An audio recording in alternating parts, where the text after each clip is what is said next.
السلام عليكم ومرحبا بكم في قناتكم زينو. ان شاء الله تكونوا كامل بخير. اليوم ان شاء الله جيتكم اكله جزائريه صيفيه اللي هي بطاطا مشرمله. هاد الوصفه بزاف بنينه وعلى بالي كامل حنا الجزائريين نديروها في الصيف. هنا في المقله حطيت الزيت كما راكم تشوفوا يسخن. عندي هنايا فصوص تاع الثوم سكرفشتهم،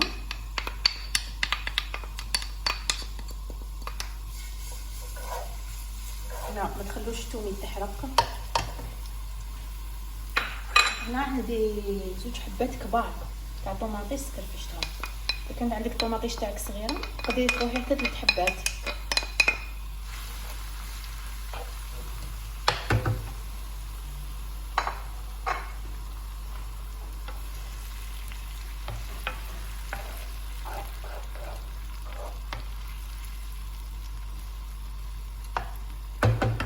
هنا ندير عليها الملح، بسم الله.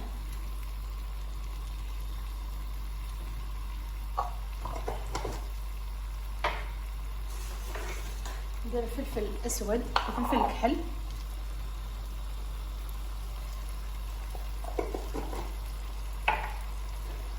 ندير فلفل عكري. ولا كانت عندك الكرويه ديري لها شويه، اللي كانت عندك متوفره ديري لها الكرويه، يعني تجي مع الوصفه بزاف مليحه. دابا كان نقلي مليح على نار تكون ناقصه.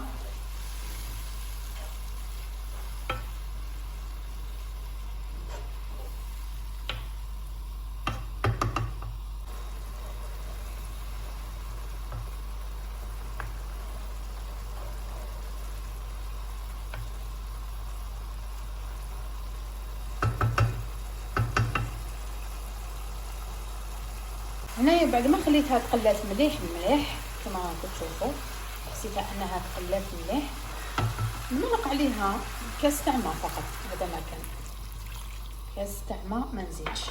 نخلي شويه هذيك لاصوص تغلي من بعد نطفي عليها.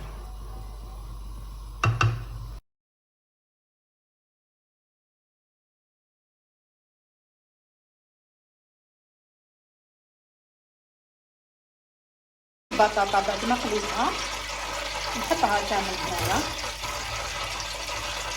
بلا شويه تاع معدنوس ونخلطها. البطاطا نحطوا داك المعدنوس كامل فوق البطاطا هكذا، ومن بعد خلطوهم يعني بالمغرفه كامل هكذا، راح يزيد تلقى داك المعدنوس كامل هذيك البنه في البطاطا. نخلط البطاطا تاعي بهذيك لاصوص كامل مشرمله هكذا.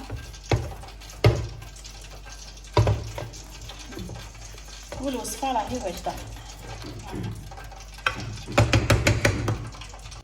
هنا كما راكم تشوفوا نقدم لكم يعني احلى اكله صيفيه خفيفه اللي هي بطاطا مشرمله جزائريه.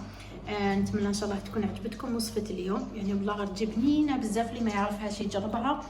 نقول لكم الى فيديو اخر ان شاء الله مع وصفات اخرى، وسلام.